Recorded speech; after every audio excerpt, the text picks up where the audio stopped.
Halo semuanya, selamat datang di vlog kita berdua, Aliansia dan Maila. Nah, di vlog kali ini kita tuh akan ngebahas satu topik yang pastinya udah terjadi dalam kehidupan kita dari mulai kita SMP bahkan di perguruan tinggi ini. Yang pastinya kalian juga ngerasain sendiri. Nah, kami sebagai mahasiswa akan ngebahas yaitu adalah kerja kelompok. Tapi bukan sekedar ngomongin kerja kelompok biasa ya. Kita mau gali lebih lanjut nih, apakah sistem ini beneran efektif melatih kita kerjasama atau justru malah bikin sebagian orang bergantung sama yang lain, jadi nggak ada kontribusi sama sekali nih. Ya benar, dan hari ini nggak cuman kita berdua, nanti bakal ada dua narasumber keren yang bakal muncul di vlog kita. Tapi sebelum kita memperkenalkan narasumber keren kita, saya mau ngobrol dulu nih berdua sama Maila soal pengalaman kita sendiri selama kuliah. Karena jujur ya, ini tuh adalah isu yang saya dan Maila sering alamin, ya kan Mai? Jadi di sini kita kan lagi sering banget ya tugas kelompok, bahkan hampir setiap mata kuliah tuh ada ya. Nah, menurut pandangan kami, kerja kelompok itu, menurut pandangan Maila dulu nih, kerja kelompok itu works gak sih? Apa malah bikin ketergantungan? Nah, jujur kalau dari saya sendiri, pandangan menurut kerja kelompok ini agak mix sebenarnya. Di satu sisi, saya tuh ngerasa kalau kerja kelompok itu tuh ada manfaatnya. Kita bisa jadi lebih ngebagi beban, belajar dari perspektif orang lain, melatih komunikasi juga. Tapi yang sering saya lihat itu tuh di lapangan sama teori itu justru berbeda. Yang terjadi tuh biasanya ada satu atau dua orang yang menanggung hampir semua kerjaan, sementara yang lain tuh tinggal ikut nama doang waktu presentasinya. Dan yang bikin saya heran itu bukan karena orangnya malas ya, tapi karena sistemnya. Karena sistem sendiri tuh nggak mendorong akuntabilitas individunya kan. Kalau tugasnya dinilai per kelompok tanpa ada penilaian kontribusi masing, ya otomatis akan ada yang ngerasa ngapain kerja kalau misalkan nilainya itu sama juga. Benar-benar. Nah, kalau saya sendiri juga setuju sama Maila, dan saya tuh mau tambahin nih dari sudut pandang saya sendiri, pernah ada di dua posisi, pernah jadi kerja yang paling banyak dan pernah juga yang kurang berkontribusi karena ada yang lebih capable, dan dua-duanya itu bikin saya ngerasa nggak belajar secara maksimal. Kenapa? Karena yang kerja banyak itu bikin saya kelelahan, dan yang pasif itu bikin saya nggak benar-benar paham sama materinya. Jadi menurut saya mahasiswa tuh bukan di konsep kerja kelompoknya, tapi di cara desain tugas dan penilaiannya yang belum mendukung kolaborasi yang sebenarnya. Dan ini tuh bukan cuma feeling dan opini kita berdua aja ya teman-teman, tapi ada data yang nge-backup opini-opini kita, yaitu penelitian dari Latain, Williams, dan Harkins di tahun 1979. Mereka nemuin fenomena yang namanya social loving, yaitu kecenderungan orang untuk bekerja lebih sedikit ketika berada dalam kelompok dibanding ketika bekerja sendiri. Nah, ini tuh bukan soal karakter buruk ya, ini tuh respon psikologis yang emang udah terbukti secara empiris nih Mai. Tapi kalau misalkan dalam sisi teori pendidikan nih Al, dari Johnson dalam framework cooperative learning pada tahun 1994 mengatakan bahwa kerja kelompok yang beneran efektif itu harus punya 5 elemen, yaitu positive depends, yaitu ketergantungan positif. Kedua, ada individual accountability atau akuntabilitas individual. Ketiga, ada face to face interaction. Keempat, ada social skills. Dan terakhir ada group processing. Nah, masalahnya kebanyakan tugas kelompok di kalian hanya memenuhi satu atau dua dari 5 elemen ini aja nih. Nah, itu dia.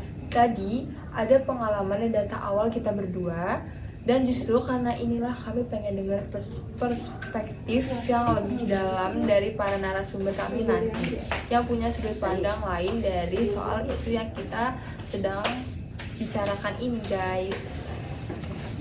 Oke, sebelumnya terima kasih kepada teman-teman yang udah menjadi narasumber kita, yang kami ingin mengangkat suatu isu yang udah menjadi mungkin sudah sangat familiar ya buat kita dan kalian sering ngerasain, yaitu tentang sistem kerja kelompok di perkuliahan. Tapi kami ingin membahasnya dari sudut pandang yang lain dan lebih luas nih, jadi kita butuh opini kalian. Oke, sebelum kita lanjut ke pembahasan opini kalian boleh perkenalkan diri terlebih dahulu. Perkenalkan, nama saya Joanna dari Prodi Pendidikan Ekonomi. Perkenalkan, nama saya Mutia dari Prodi Administrasi Perkantoran Digital. Oke, jadi gini, kami punya sebuah kasus yang kira-kira bisa jadi titik awal diskusi kita pada hari ini.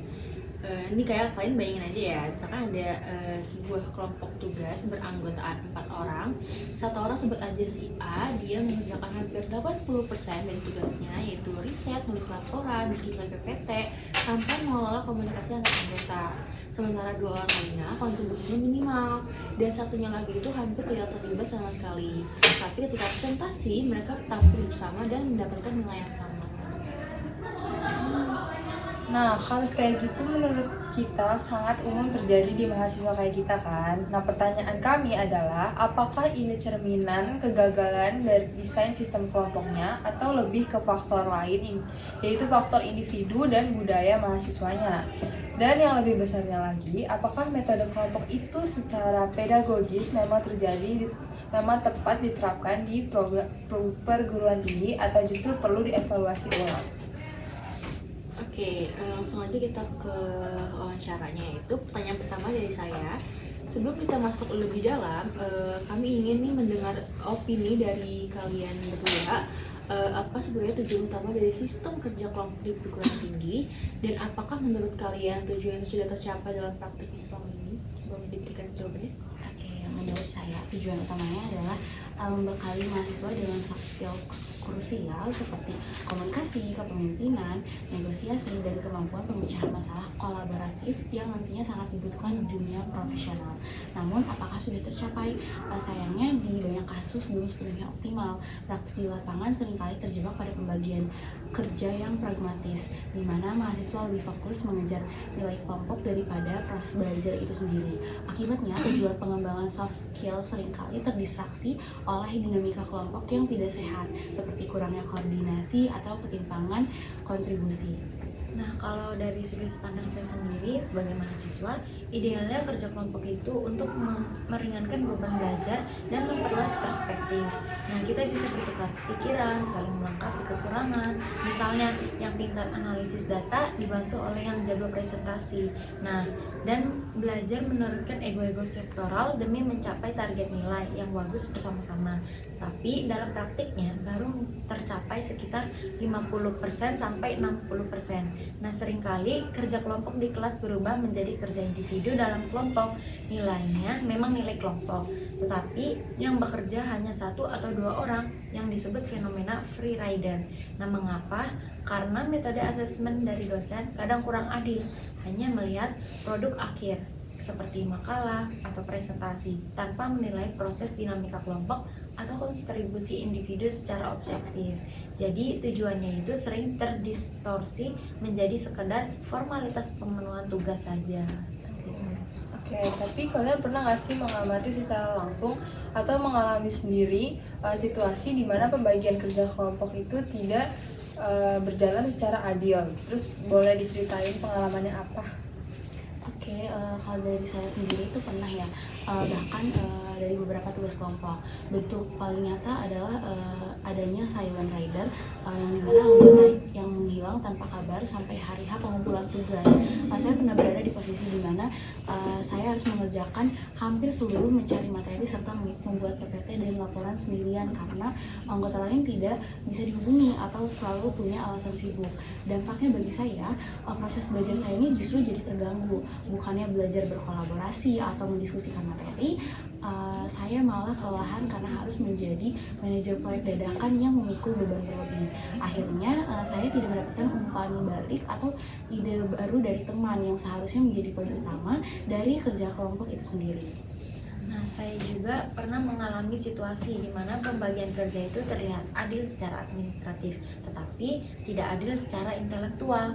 Nah, ada 1 atau 2 orang yang sangat dominan, mendikte semua isi tugas tanpa mau mendengar pendapat orang lain, sehingga anggota lainnya itu merasa tidak punya ruang untuk berkontribusi. Nah, akibatnya anggota lain hanya berperan sebagai tukang ketik atau sekedar merapikan slide saja. Nah, dampaknya pemahaman materi saya menjadi sangat dangkal. Nah, saya tidak benar-benar menginternalisasi konsep yang kami kerjakan karena saya tidak dilibatkan dalam proses pemikiran kritisnya, hanya sekedar mengeksekusi perintah. Jadi secara skill saya tidak berkembang sama sekali. Selanjutnya itu ada fenomena yang disebut social lobbying, yaitu kecenderungan seseorang bekerja lebih sedikit saat berada dalam kelompok. Nah, penelitian ini berdasarkan LabTem tahun 1979, bahkan membuktikan ini secara eksperimental. Apakah menurut kalian fenomena ini nyata dan relevan dalam konteks perkuliahan di perguruan tinggi Indonesia? Dan apa yang menurut kalian tuh mendorong hal ini terjadi? Oke, menurut saya sangat nyata dan relevan. Nah, di konteks kita, fenomena ini seringkali diperparah oleh budaya sungkan, di mana banyak dari kita ini merasa tidak enak hati untuk menegur atau bahkan melaporkan teman yang pasif karena takut merusak hubungan pertemanan. Selain itu, sistem penilaian kelompok yang seringkali rata air, di mana nilai akhir diberikan untuk kelompok tanpa membedakan kontribusi individu, justru secara tidak langsung melegalkan perilaku sosial lobbying ini. Mahasiswa ini jadi merasa aman untuk tidak berkontribusi maksimal karena tahu nilainya ini akan tetap keluar berkat digendong oleh teman sekelompoknya yang lebih ambis. Jadi ini bukan hanya masalah karakter individu, tapi soal sistem insentif yang belum mampu menuntut akuntabilitas. Nah, kalau menurut saya sendiri ini sangat relevan sekali, terutama kalau jumlah anggota kelompoknya terlalu besar, misalnya kayak 5 atau 6 orang. Nah, intinya kalau diffusion of responsibility, di mana tanggung jawab terasa cair karena terbagi-bagi ke banyak orang. Akibatnya muncul pemikiran, tanpa saya pun tugas ini pasti jalan. Nah, hal ini sangat didorong oleh minimnya kejelasan peran sejak awal. Nah, kebanyakan tugas kelompok hanya diberikan judul besar tanpa job description yang spesifik. Nah, karena yang ada checkpoint yang mengukur kontribusi individu selama proses berjalan, maka banyak anggota yang memilih untuk pasif, menunggu, dan hanya muncul di tahap akhir saat pengumpulan. Itu adalah respon rasional dan dari individu ketika mereka merasa kontribusinya tidak akan terlihat. Oke, nah salah satu faktor yang kita soroti dari opini kalian itu kan tentang sistem penilaian. Nah, kebanyakan tugas kelompok itu dinilai secara kolektif, satu nilai untuk satu kelompok. Nah, menurut kalian, apakah sistem penilaian seperti ini justru kontraproduktif? Dan apakah ada model penilaian yang menurut kalian ini bisa lebih mendorong kontribusi yang bisa membuat kelompok lebih merata dan adil? Oke, kalau menurut saya sistem penilaian kolektif yang murni seringkali ini kontraproduktif karena menciptakan moral hazard, di mana mahasiswa yang bekerja keras akan merasa dirugikan karena usahanya ini didistribusikan secara tidak merata, sementara yang pasif justru diuntungkan tanpa berkontribusi. Ini membunuh motivasi intrinsik. Model yang lebih baik adalah penilaian hibrida, di mana 60% nilai kelompok untuk hasil akhir dan 40% nilai individu berbasis peer evaluation yang terukur. Dosen juga bisa mewajibkan progress log atau jurnal mingguan agar proses pengerjaan tiap individu ini terpantau, sehingga penilaian tidak hanya berdasarkan hasil akhir tapi juga konsistensi selama proses berjalan. Nah, kalau menurut saya sistem kolektif ini membuat kita hanya fokus pada hasil jadinya saja tanpa peduli siapa yang mengerjakan apa, sehingga aspek akuntabilitas hilang. Nah, menurut saya model multi-layer assessment jauh lebih adil. Dalam model ini, tugas dipecah menjadi peran-peran spesifik yang setiap anggota bertanggung jawab penuh atau sebagiannya. Misalnya bagian analisis, teknis, atau presentasi dan dinilai secara mandiri. Nah, selain itu, penggunaan rubrik penilaian yang eksplisit mencantumkan poin kontribusi individu dalam per-review bisa menjadi pengontrol yang sangat efektif. Nah, kita perlu bergeser dari sekedar menilai produk akhir menjadi lebih menghargai proses kontribusi yang nyata tiap individunya. Oke, kalau kita bicara soal perbaikan, menurut kalian siapa sih yang paling bertanggung jawab untuk memperbaiki hal ini yang kita bicarakan tersebut? Apakah dosen sebagai pelaksana tugas, institusi yang membuat kurikulum, atau mahasiswa sendiri dalam kesadaran masing-masing, atau justru malah ketiganya harus bertanggung jawab? Oke, menurut saya ini adalah tanggung jawab kolektif yang tak terpisahkan. Dosen memegang peran vital sebagai arsitek tugas. Jika desain tugasnya tidak dirancang untuk mendorong akuntabilitas, maka masalah akan selalu muncul. Institusi bertanggung jawab menyediakan ekosistem pendukung, misalnya melalui kurikulum yang fleksibel dan rubrik penilaian yang objektif. Namun, mahasiswa sendiri tidak bisa lepas tangan. Mahasiswa harus memiliki agensi atau keberanian untuk menegosiasikan aturan main sejak awal. Jadi ini bukan soal memilih salah satu, melainkan tentang bagaimana ketiga elemen ini bisa sinkron menciptakan budaya kerja yang sehat. Nah, saya sendiri melihatnya sebagai piramida tanggung jawab.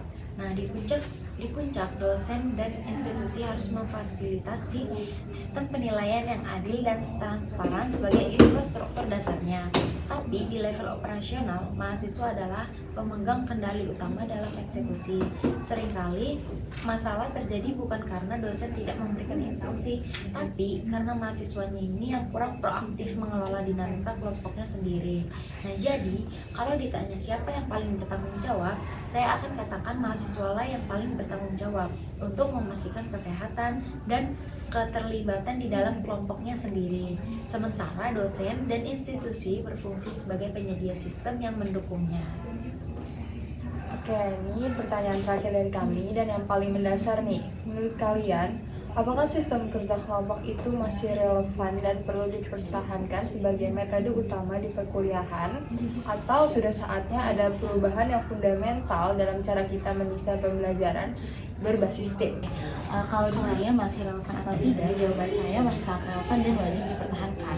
Tapi sistem penerapannya yang sekarang sudah sangat usang dan butuh perubahan fundamental. Kita tidak bisa menghapus kerja kelompok karena di dunia kerja nanti kita tidak bisa memilih dengan siapa kita bekerja. Jika kita dipaksa masuk ke dalam tim dengan berbagai macam kepala, perubahan ini harus ada di sistem penilaian dan transparansi. Dosen jangan lagi memakai metode kuno yang memberikan satu nilai sama rata untuk satu kelompok. Itu yang memicu adanya parasit atau free rider. Nah, menurut saya sendiri, jika polanya masih sama seperti sekarang, di mana dosen cuma melempar bab presentasi, lalu ditinggal metode ini, sudah tidak relevan dan sudah saatnya dirombak total. Nah, kerja kelompok saat ini seringkali tidak efisien, membuang waktu untuk berdebat hal yang tidak penting, dan malah menurunkan kualitas belajar mahasiswa yang benar-benar ingin berkembang. Kita harus bergeser dari kerja kelompok tradisional ke pembelajaran berbasis proyek agile seperti yang dipakai di perusahaan-perusahaan teknologi top dunia. Nah, alih-alih satu kelompok menggarap satu makalah besar selama satu semester penuh tanpa pengawasan, dosen harus memecah tugas itu menjadi target-target kecil mingguan atau sprint. Nah, setiap minggu ada evaluasi singkat atau stand up meeting di kelas selama 5 menit per kelompok untuk melaporkan apa yang sudah dikerjakan, apa kendalanya, apa yang akan dikerjakan besok. Dengan cara ini, mahasiswa yang tidak bekerja akan langsung ketahuan di minggu pertama, bukan di akhir semester saat LPJ mau dikumpul. Nah, kita butuh sistem yang memaksa semua orang bergerak, bukan sistem yang memfasilitasi orang untuk malas. Oke, baik, terima kasih kepada narasumber kita, Joanna dan Mutia, atas jawaban-jawaban yang sangat insightful-nya. Ini benar-benar membuka banyak perspektif baru untuk kita berdua dan juga semoga buat teman-teman yang menontonnya. Terima kasih. Dan apabila memiliki agenda lain, boleh untuk meninggalkan area ini. Terima kasih. Terima kasih. Oke, setelah ngobrol panjang sama dua narasumber keren kita, tadi ada beberapa hal yang menurut kami berdua sangat penting untuk kita hubungkan dengan teori pendidikan yang ada. Yang pertama, soal social lobbying. Narasumber tadi mengkonfirmasi bahwa fenomena ini bukan sekedar teori, tetapi benar terjadi di lapangan. Dan ini connect langsung dengan penelitian Nathan, William, and Harkins pada tahun 1979 yang bilang bahwa semakin besar kelompok, semakin kecil kontribusi rata-rata per orangnya. Ini yang ada dalam psikologi sosial disebut division of responsibility, tanggung jawab yang terasa terbagi justru bikin tiap individu merasa nggak terlalu berkewajiban untuk berkontribusi penuh. Nah, yang kedua dan ini yang paling relevan yaitu teori cooperative learning dari Johnson mereka bilang bahwa kerjasama yang beneran efektif itu harus ada positive interdependence, di mana setiap anggota merasa sukses individunya tergantung pada sukses kelompok. Dan juga ada individual accountability, di mana kontribusi tiap orang itu bisa diukur dan dipertanggungjawabkan. Kalau dua elemen ini enggak ada, yang terjadi bukan cooperative learning, tapi apa yang mereka sebut sebagai group work illusion, di mana kelihatannya kerjasama, tapi nyatanya hanya sedikit orang yang beneran bekerja dan belajar. Jadi kalau kita sintesiskan, masalahnya bukan di metode kelompoknya sendiri. Metode ini sebetulnya punya landasan ilmiah yang kuat. Masalahnya ada di implementasinya. Tugas kelompok yang dirancang tanpa mempertimbangkan akuntabilitas individual dan pembagian peran yang jelas, secara tidak langsung menciptakan kondisi yang justru mendorong ketergantungan, bukan kerjasama yang baik. Dari seluruh proses yang kami jalani seperti riset, diskusi awal, wawancara, dan analisis kami sampai pada kesimpulan ini, di mana sistem kerja kelompok di perguruan tinggi itu bukan hitam atau putih, bukan sepenuhnya baik dan bukan juga sepenuhnya buruk. Efektivitasnya sangat bergantung pada bagaimana sistem itu dirancang. Ketika dirancang dengan baik, dengan peran yang jelas, penilaian yang adil, dan akuntabilitas individual, kerja kelompok bisa jadi alat pembelajaran yang luar biasa. Tapi ketika tidak dirancang dengan baik, itu bisa menjadi mesin penghasil ketergantungan tanpa kita sadari. Pelajaran yang paling besar buat kami dari proses diskusi ini adalah ternyata banyak hal yang selama ini kami anggap wajar dalam kelompok, seperti ada anggota yang mendominasi atau ada yang pasif, itu bukan sesuatu yang harus diterima begitu saja. Itu adalah sinyal bahwa ada sesuatu yang tidak beres dalam desain sistemnya.